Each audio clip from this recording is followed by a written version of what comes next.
Hello and greetings to everyone. Welcome to Media Freedom Rapid Response webinar on impunity.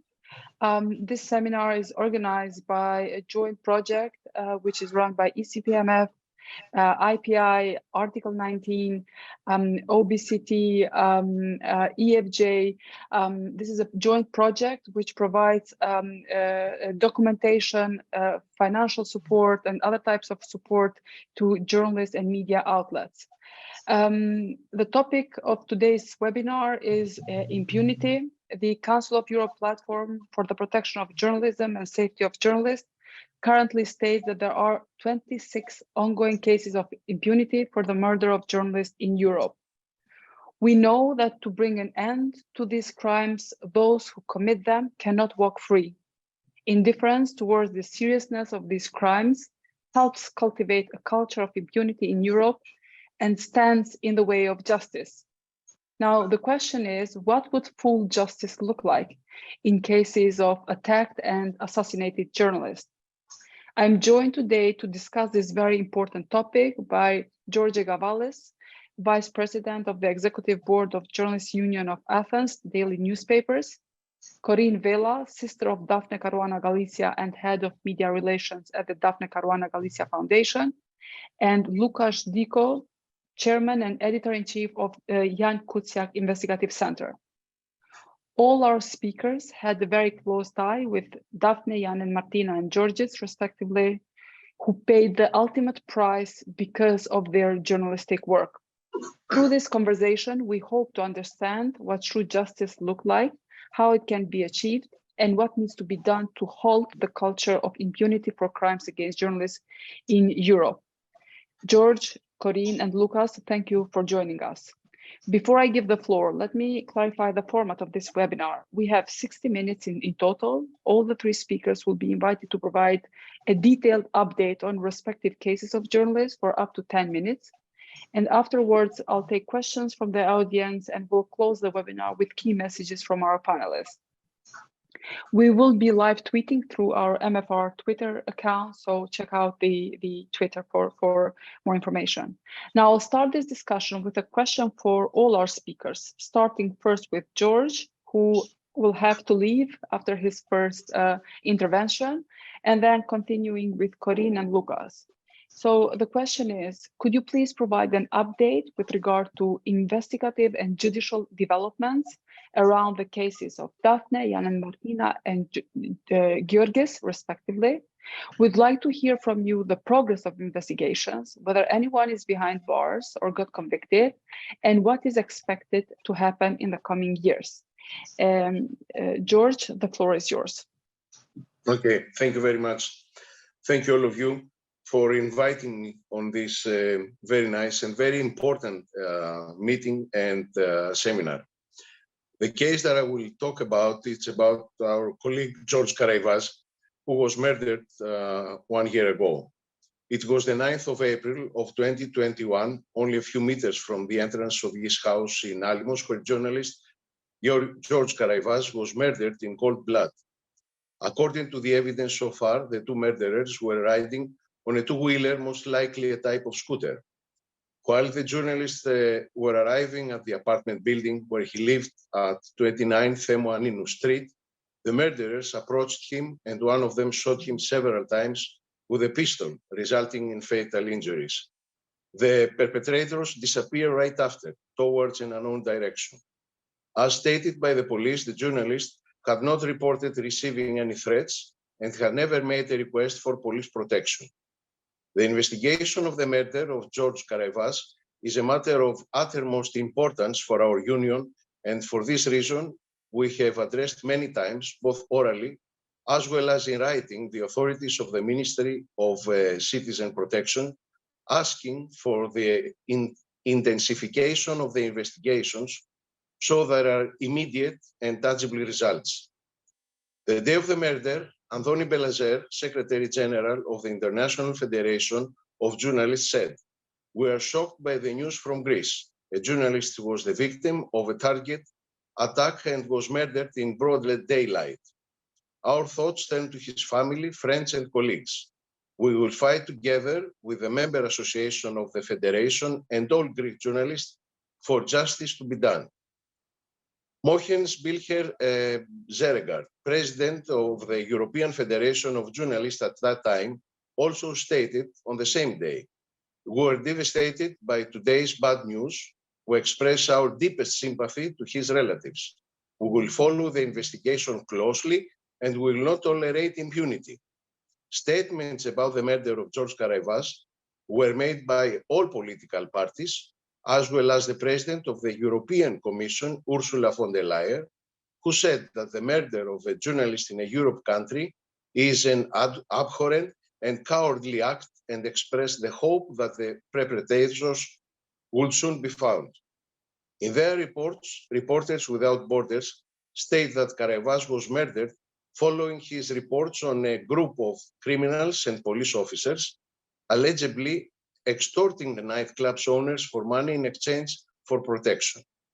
Since April 9th, when journalist George Karaivas died, just a few meters away from his home, police officers have not stopped the investigations of the crime that shook the nation and carefully examined all data and information that occasionally reached their headquarters. The intensification of investigations for the arrest of the perpetrators of the murder of colleague George Karaivas, in view of the International Day to End Impunity for Crimes Against Journalists, established by a decision of the United Nations General Assembly in 2013 and honored every year on November 2nd, was requested again 6 months later in a letter sent to the Ministry of Citizen Protections by our Union Executive Board. Among other things, the letter states the following: although according to the statement of the Ministry of Foreign Affairs to the Council of Europe on October 7th, 2021, the investigation of the murderers remains an absolute priority of the Hellenic police and its services. No development has been known about this crime, which has shocked the journalistic world and has made the press industry both in Greece as well as abroad. More than a year later, not only do the murderers of George Karaivas remain free, but we do not have the slightest information as to whether there is even progress in the investigations. This is a case that has aroused international interest. International journalists organizations, as well as the European and International Federation, often ask us questions about the development of the case. It appears in all press freedom reports regarding Greece as an indicator of the threat toward the safety of journalists. We, the members of the Union of the Daily Newspapers of Athens, will not allow the murder of our colleague to be forgotten. Thank you for your attention. Thank you, George. Since we have you here, a follow-up question. You said that there is no information on the case, and I'm interested to know whether the police and prosecutors are in contact with the family and the union. Yes. Yes. So do they provide updates, information, etc., on the current investigations? Yes, the wife of the late colleague several times has met the Ministry of Civil Protection, and he have an up-to-date information. Most of them cannot be published because, you know, the investigation is still going on. And he said that never the file put away, and they're still searching. It's very difficult because there are police involved and the criminals, groups involved in this case that results to the murder of our colleague. So it's very difficult to find the connections and prove the connections. They have an idea what happened, but they try to prove it and bring it to justice in a case that it's solid and not have loose ends. Do you have faith? Do you believe that the justice will be served and criminals will be put behind the bars? I don't really know. If they're abroad, look, there are the people who pull the trigger, and there is another people that make them to pull the trigger. Okay, it's the physical murderer and the ethical murderer, let's say. They have to connect them. Probably the physical murderers are not in Greece. They came, they do it, and they left. We try to connect and find what happened and who are responsible for this, even who gave the order, and of course, who made the crime, the murder. And do you believe that the prosecution and the police are doing everything they can to find criminals? Do you trust them? Yes, they assure us, and that they do anything. We put the thing, this whole story in front. I mean, in public several times, very often. In our side, we have a counter. We have a small window with a counter counting the days that this crime is not solved yet, just to ring a bell, and we try to make it up like this time we're speaking. In any case, because our president and the wife of George Karaivas are very, very close friends, and of course we knew the guy and we love him so much. Two more questions before you go. So Yes. One is, we've been informed that the government of Greece is working on a safety plan for journalists. Are you informed about these initiatives? And if yes, are you involved in any way? Excuse me, you mean if the government, say again, because I lost it. The information we have is that the government of Greece is working on a safety plan for journalists. Yes. Yes. Are you involved in any way, and are you contributing to this work that is being done by the government? Look, we're sure, and the government assures us in any meeting that we have, that they work on the safety of the journalists in Greece, not only by laws that they pass, but also with the cases like investigations and everything. I am sure that we feel safe, the journalists in Greece. Of course, the investigations we're doing, sometimes they're dangerous, and we know the cost that we probably can pay for this. But we're doing our job, and we feel safe. Okay, the final question is, do you have any message, any request to your national authorities with regard to impunity and cases and safety of journalists? Yes, the message is that they should continue to support us, to make us feel safe, and to protect us in any case, in any way that we try to do our job, and we try to put things clear on the light, things that are probably in the dark sometimes, even if it is against the government or against any other groups that we try to put on a public view. Thank you, George. I know you have to leave, so let me thank you for I your apologize contribution. that I have to leave, and I wait a mail with the results, and I will be in any case with you. And thank you very much again. Thank you very much. Thank you for your contribution. Bye-bye. Bye. Okay, so now I would like to go back to Corinne and ask you to provide an update with regard to investigative and judicial developments around the case of Daphne. Sure, thank you. So Daphne's case is reasonably well known. She was killed 5 years ago on the 16th of October. There was a bomb placed in her car. And like George Karaivas, she was killed in broad daylight. So clearly Europe has a problem. Shortly after Daphne was killed, Jan Kuciak and Martina were killed in their own home. So yes, there is a problem. So in Malta, some progress has been achieved on a criminal level. But none of it without a fight, and it's nowhere near enough. Because full justice for Daphne actually means everybody involved in her murder being prosecuted successfully. But also we need action against people who obstructed justice. And we also need wider accountability for the corrupt and for those who are responsible for allowing corruption and impunity to fester, because this is what cleared the way for Daphne's murder. So what we have at the moment are 7 people who have admitted to or who have been accused of Daphne's murder. 6 of them are in jail. 3 of them have been sentenced.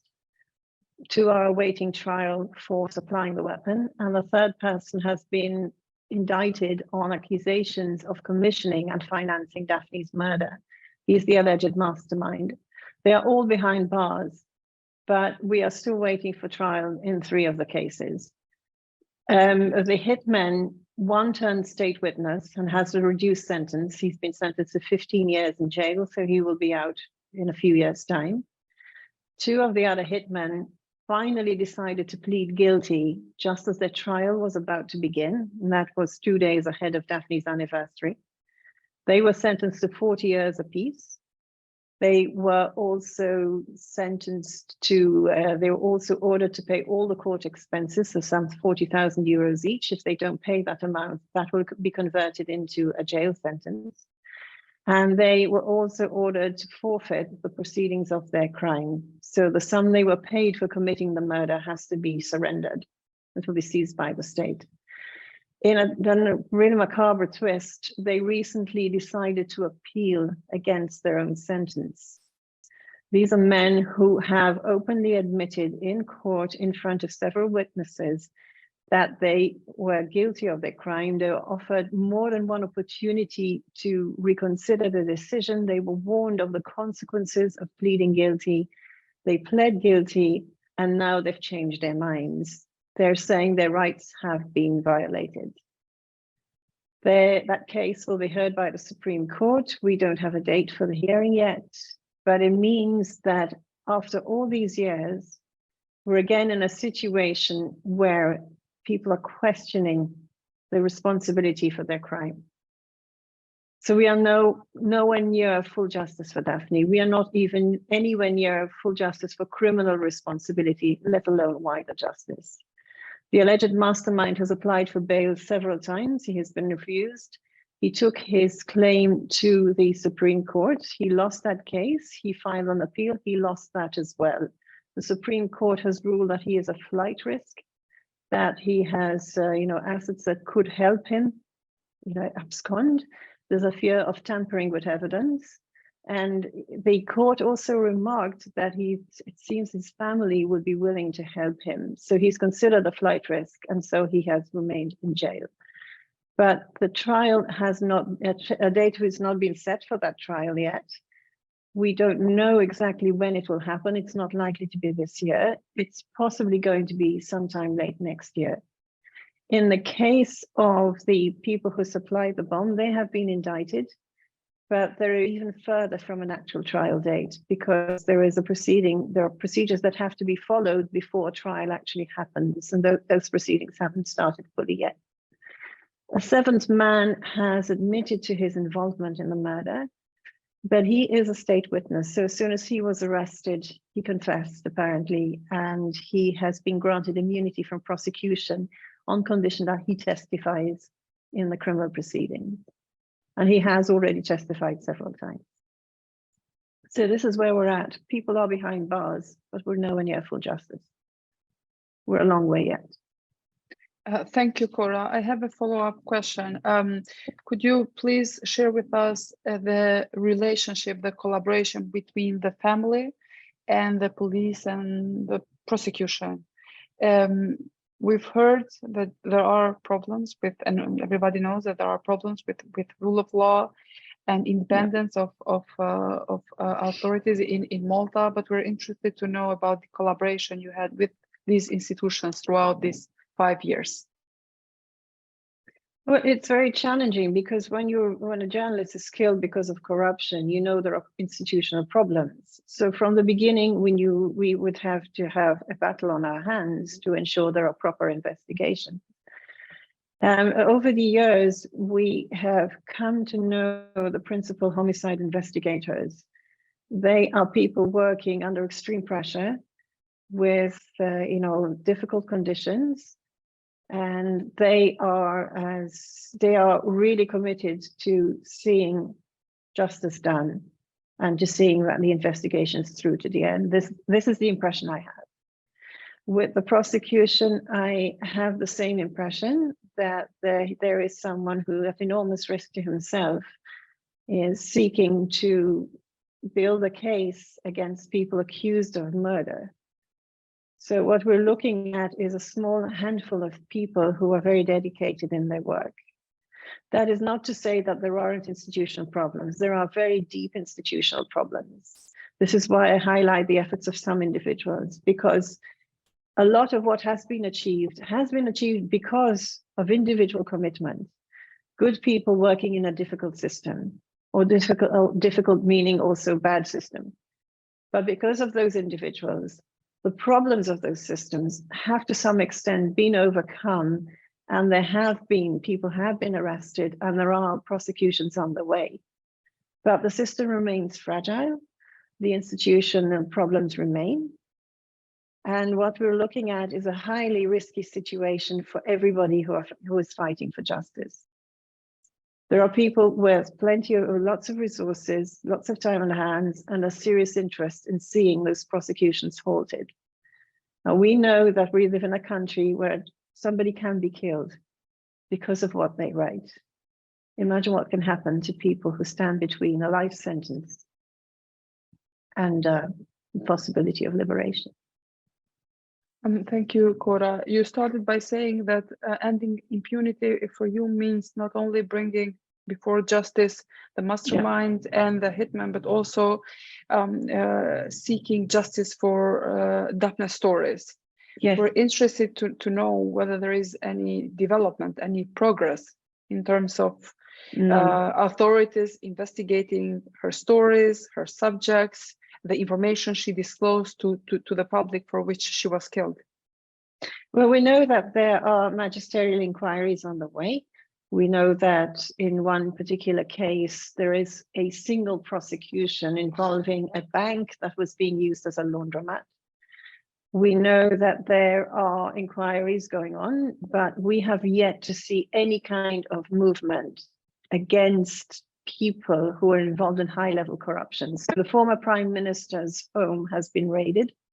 He resigned in 2020 in disgrace after the alleged mastermind was arrested, and there was a public outcry.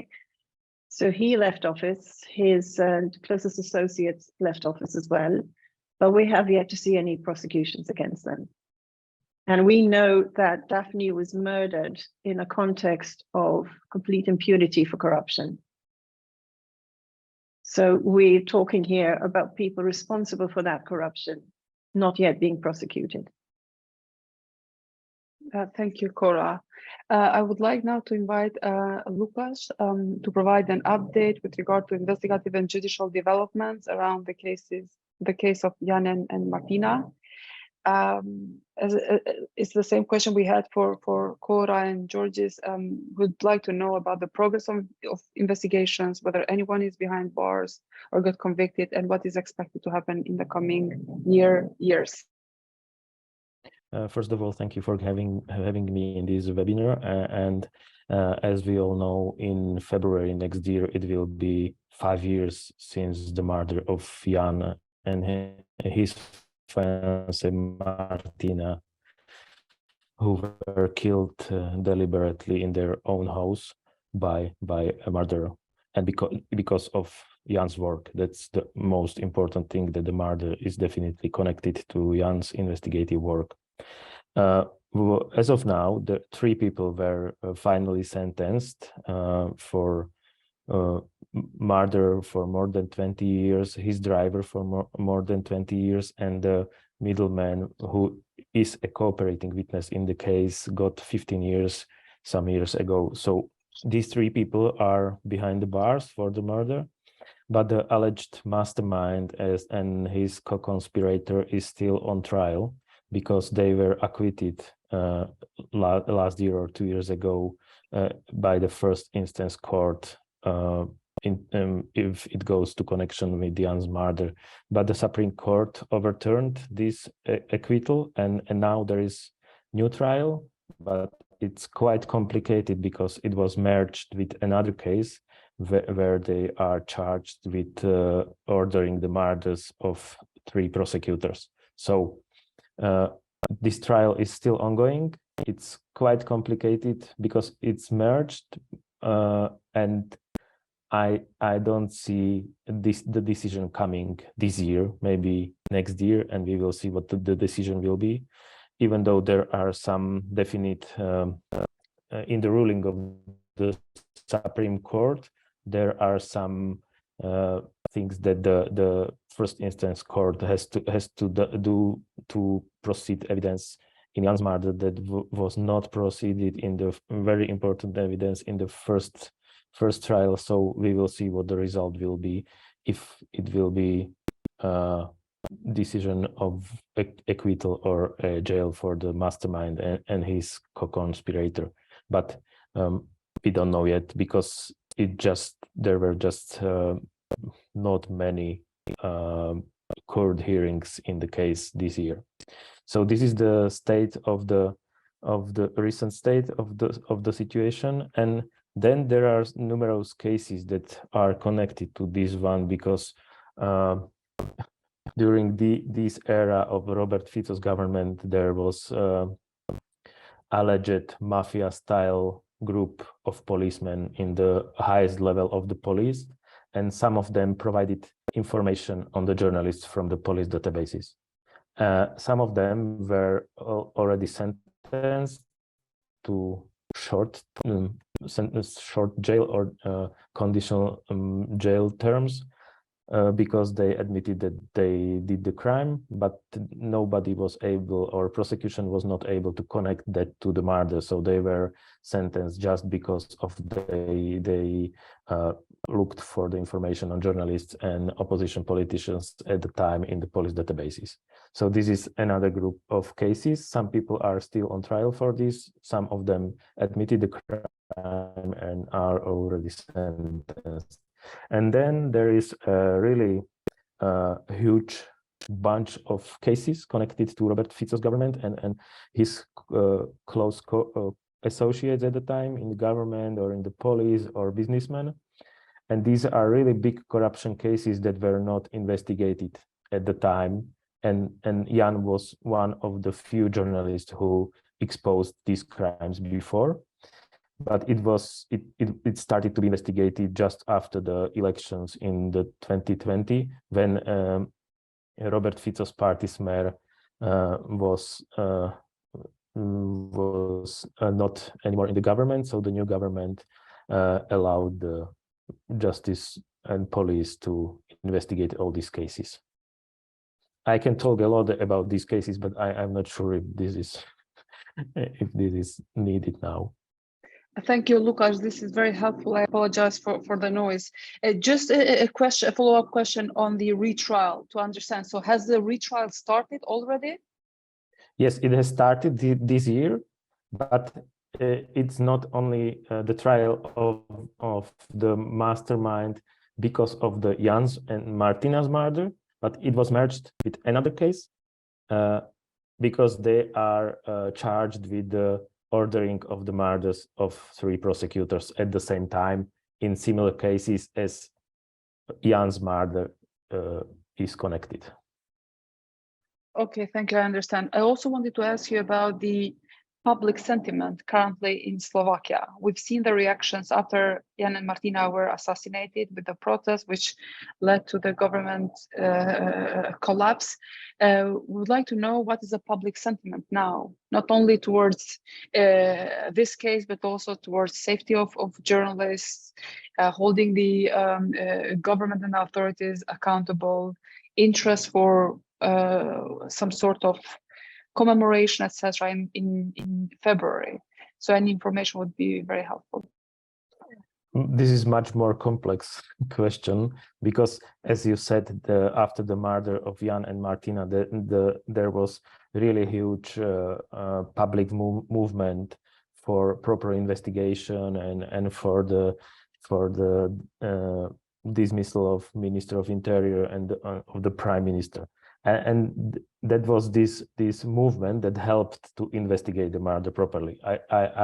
If there would not be this movement, I think they would be able to do it in a different way and not to investigate the murder properly. So, but it was that time, and I think 2 or 3 more years when people were very supportive of journalists and also, and especially of the investigative journalism. But as of now, after the COVID pandemic and after the war in Ukraine started, people just, I would not say they don't care, but they have other problems, and they are really tired of all this information from the corruption cases, because there is at least 100 of them in last two years that have been investigated. So I don't see anymore such a strong support by the public for the journalists, for the protection of journalists, for the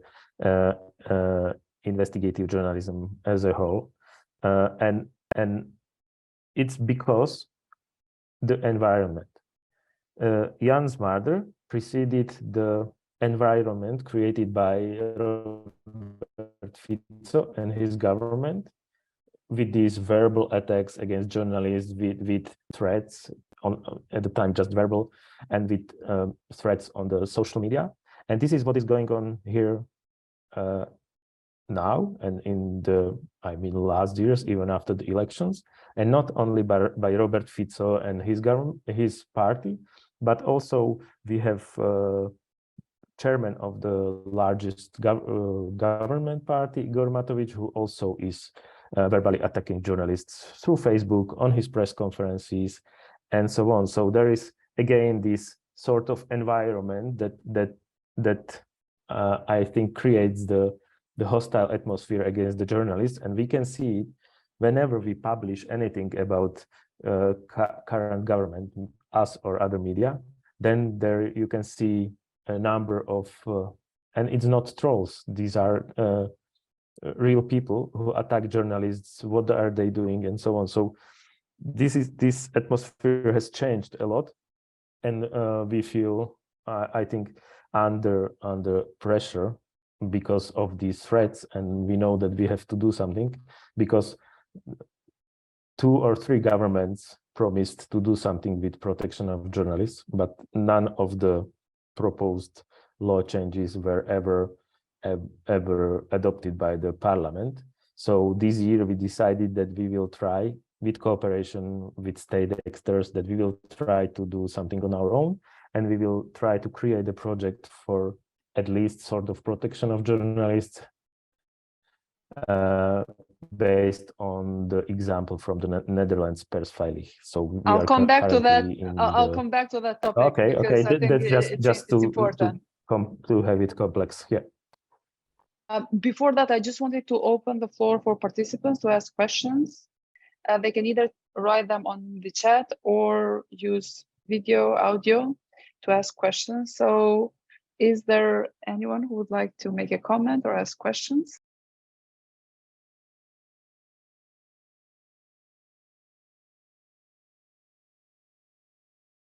I guess everything is clear. Okay, so let me continue again. Sorry for the noise. Cora, I wanted to ask you about the public inquiry. First and foremost, it took your family, but also national and international community, a lot of energy and time to convince the former prime minister to allow the public inquiry. And now we know that there is a report, and the first question is, what are the findings of the public inquiry? And since the report was published, are journalists safer in Malta than they used to be 5 years ago? Sure. I just want to say something quickly about the public inquiry, is that it was innovative because it's totally unprecedented. There has not been a public inquiry into the circumstances of a journalist's murder. So what we're looking at here is Malta breaking completely new ground in the fight against impunity, but then unfortunately not following it up with proper implementation. Yeah, and as you said, this public inquiry only came about as a result of a very long, very intense international campaign involving multilateral organizations, international NGOs, family here, MPs here and elsewhere, parliaments, European Parliament, and so on. So I hope we're not going to have to see a campaign of that scale to ensure that this is implemented. What we saw with the public inquiry, which closed in July 2021, the report was published on the 29th of July last year. It's a 437-page report. It's damning and it's detailed, and it's terribly found that the state must bear responsibility for Daphne's death. that her death was predictable and it was preventable, and that the government had fostered a climate of impunity and negative rhetoric that had enabled her murder.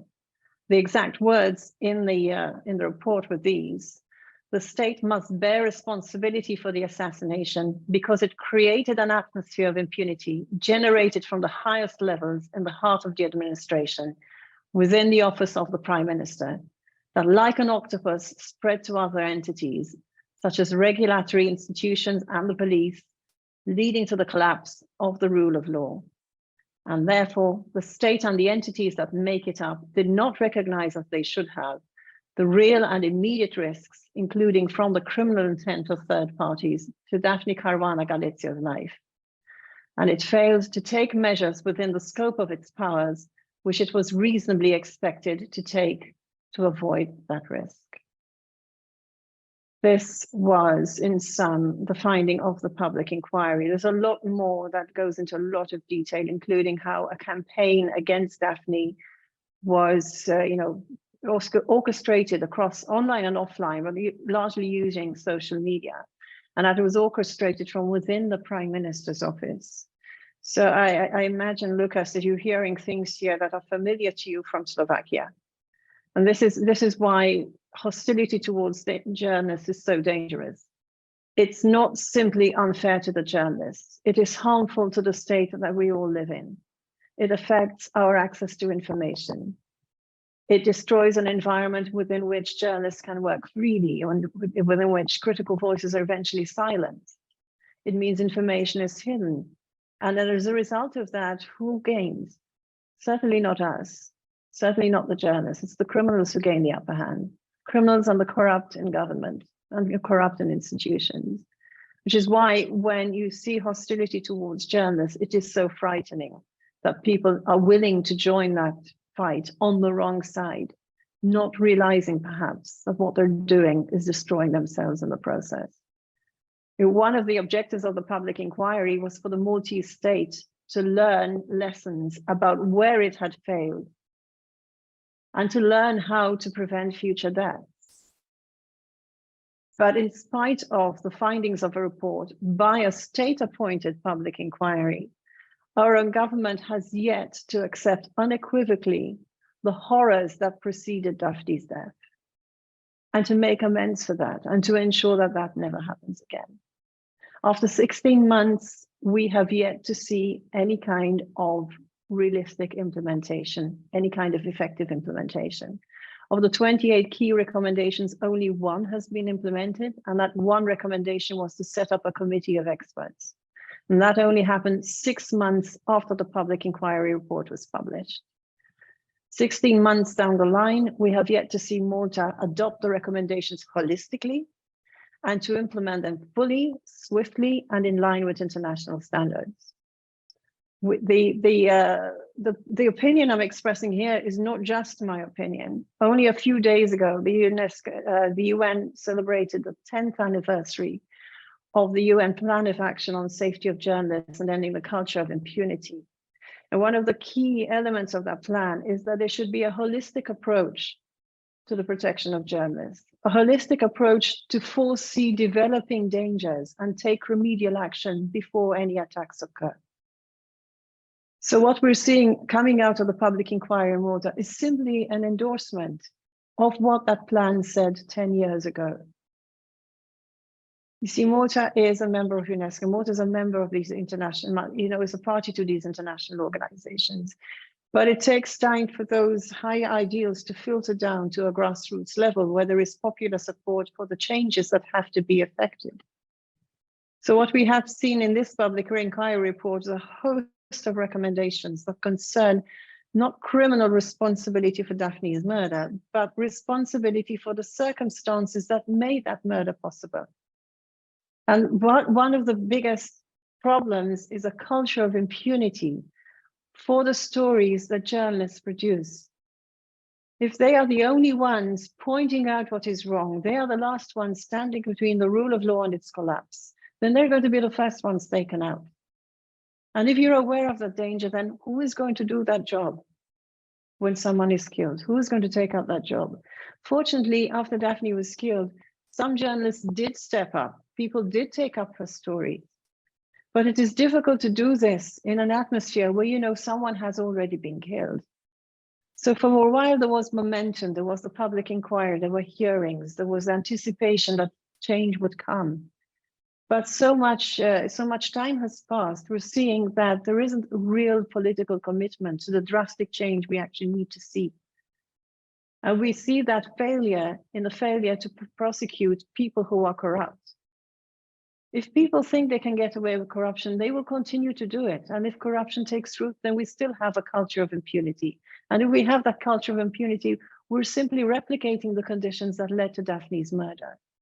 So despite any nice words we might hear from people in power, despite any noises that we hear here in international fora, you know, it's all window dressing unless you take the action you need to take. And we have not seen that action being taken. Anything we have heard as a proposal has to pass the test. Will this stop anybody getting killed? Will it have prevented Daphne's murder? Because if it doesn't pass that test, then it has failed. The whole point of change is that you prevent murder. And that was the objective of the public inquiry. And what we wanted to see with that public inquiry is the ability for Malta to change from a country in which a bomb took Daphne's life to a country that becomes a positive example for its reaction to that failure. But so far, we're not seeing anything to be optimistic about. There are some noises, there's a bit of window dressing, but we're not seeing the drastic action we want to see. As international organizations working very closely with civil society and journalists in Malta and also being physically present there, we're also very concerned about developments in Malta, in particular with the fact that first the government is being very secretive about the reform, and secondly, our impression is that the civil society is not being consulted in a meaningful way. So this is what I also wanted to ask you, whether our perception is correct, that the civil society is not included in any of initiatives, be that as a result of public inquiry or other initiatives. Okay, I see Lukáš wants to ask a question, but I'll just say very quickly that the idea of implementation being done in secret is in complete contradiction to its purpose. We're talking about openness and transparency and accountability, and things are being done in a covert manner, with government rushing to table legislation in Parliament on the grounds that it has consulted its own committee of experts. You know, there's a lot wrong with the process. The one thing that is missing is structured public consultation. Structured public consultation is essential because it's not just about throwing the doors open and letting people just put in any opinion they have. It is something that is planned, and it's planned at a time with a timeline, with milestones, marking landmark achievements, you know, target dates, measures, and so on. We need to see progress along that pathway so that any decision taken on making changes to ensure no journalists are ever killed again is done with the fullest available information. And structured public consultation doesn't mean it's open to all comers. So people with a vested interest in suppressing information do not get the same kind of fair hearing that people who are affected directly will do. That should not happen. It should not be a balance of interests approach where every opinion is equal. We're talking about openness. We're starting from a position in which someone was killed. So we need that consultation to be wide open, and international organizations like yourselves should be able to participate. It was horrific to see that on Daphne's 5th anniversary, an NGO mission coming to Malta, asking for a meeting with the Prime Minister and not being granted that audience. On that note, just to mention that we've offered to the Prime Minister to meet online. We've put ourselves available from 7:30 in the morning until midnight, and we're still waiting for a response from the Maltese Prime Minister. Lukáš, I have a question for you. Thank you, Cora, very much. I have a question, but first you raised your hand, which I guess you have a question. Please go ahead. I wanted just to stress something what Corinne already mentioned, and this is what we have to vocalize. I mean, us as organizations and journalists more, that if this rule of law is near the collapse and the law enforcement is not doing their job and they are corrupt, only journalists and investigative journalists are the ones who would uncover the crimes or the corruption, and this is purely in the public interest. And this is what Slovak example shows, that during these years there were a number of investigations published on the corruption that has been investigated properly by the law enforcement only after the elections. So I think we have to vocalize this and to be more precious about this, that if the rule of law is going down in any of the countries, then the journalists are the last resort for the rule of law who can uncover these things. And this is really, really important to stress anytime we are talking about the protection of journalists, because it's not, we've had these internal discussions in Slovakia. Are we journalists, different than the ordinary people that we need special protection? No, we are doing job that is trying to protect the values of the democracy. And that's why we are trying to protect ourselves somehow. And that's really important to stress, that we are the last resort for the values of the democratic society. I think, Lukáš, we disagree a little bit on that. I do think you are special. I do think your job is very, very dangerous. And I do think you need special protections. That's why the Council of Europe and the European Court of Human Rights has made it clear that you need additional protection for journalists because you have a dangerous job. Now, as a journalist, for you, it's day-to-day work. You're used to that, etc. But for us, as a public, I think it's very clear that this special protection is absolutely needed. Before I ask you a follow-up question, Cora? Yeah, I just wanted to add to what Lukáš said and what you've reiterated yourself. You're not asking for special privileges, but that is not the point.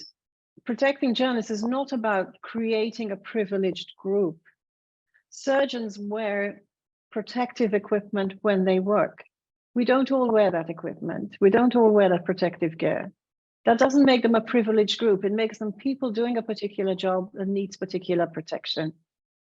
And I'm disturbed by the idea that journalists must protect themselves. Yes, of course, everyone has to protect themselves, including journalists, but it's not the responsibility of the journalists to provide that protection. It's not the responsibility, it's the responsibility of a state. That is why it is so disturbing to see over here this ad hoc approach to redressing the problems, because it creates the illusion of action where there is none that is effective, and it doesn't redress the conditions that created the capacity for somebody to be murdered.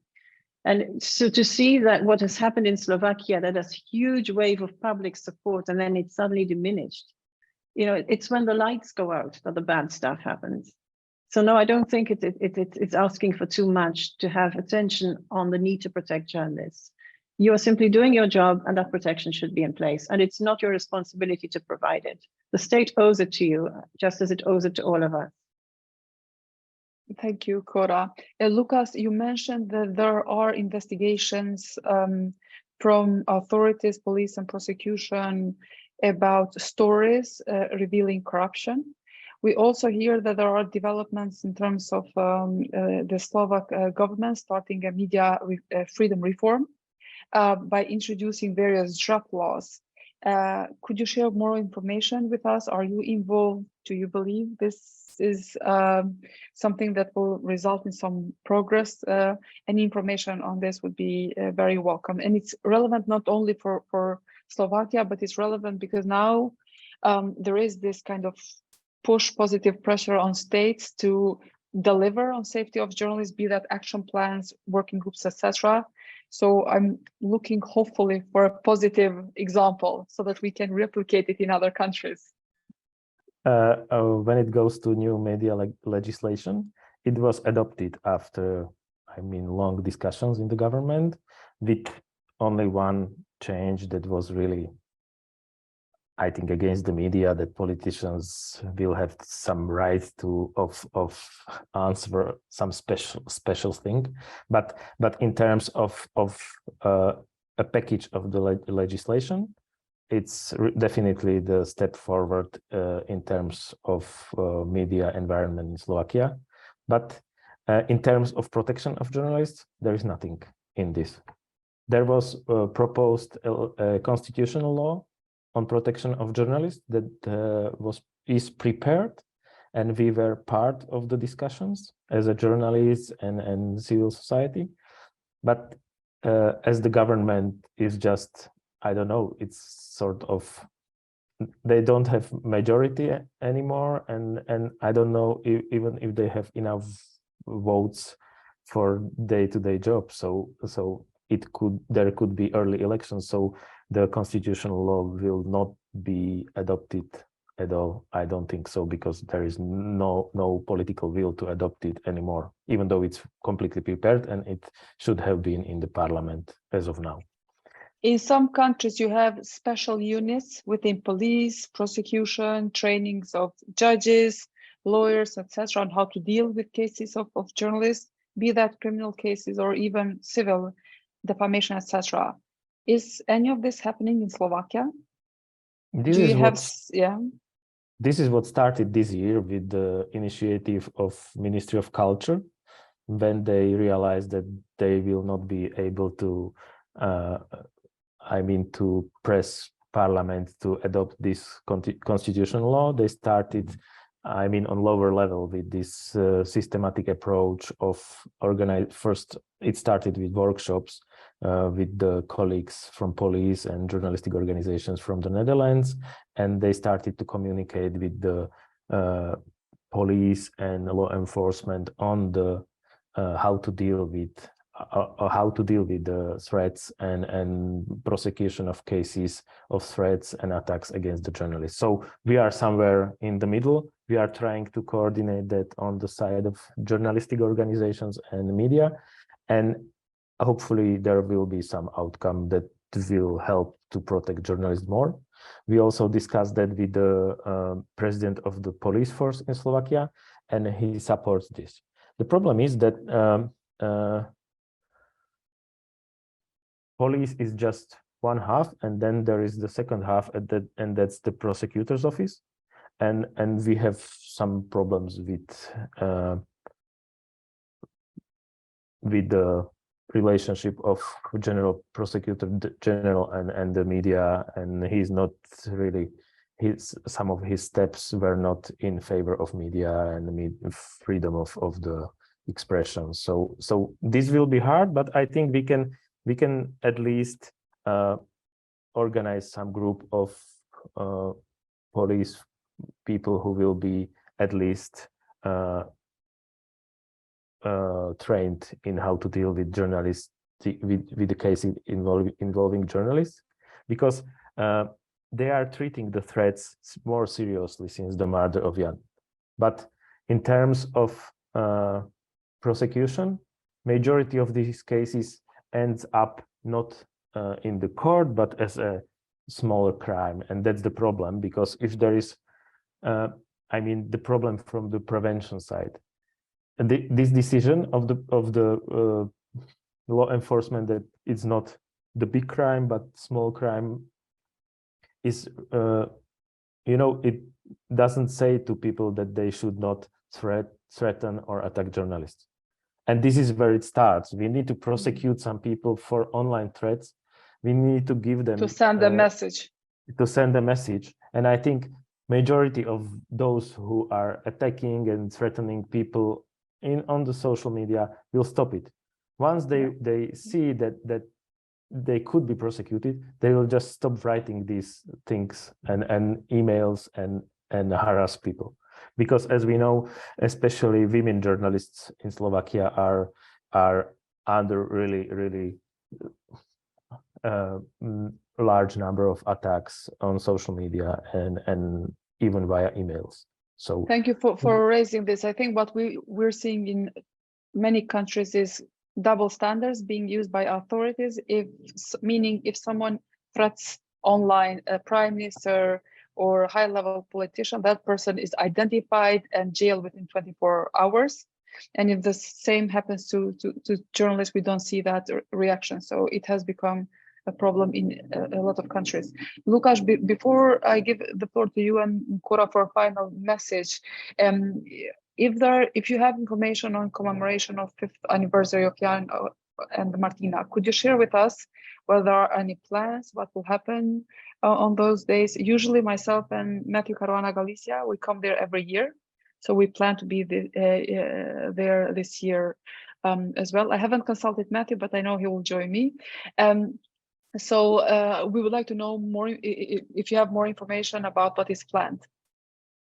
Our center is involved with, especially with Actuality, Jan's newsroom, who is the main organizer, and we are currently developing the plan of having a week of commemoration of the 5th anniversary with discussions, the premiere of the documentary on Jan's murder and the situation in Slovakia at the time, and an important part of it will be also we want to incite public discussion on the protection of journalists, and we want to at least partially start our project that will help to protect journalists more. So this is we are just I mean in the middle of preparation, so I don't have the detailed program, but this is what we plan.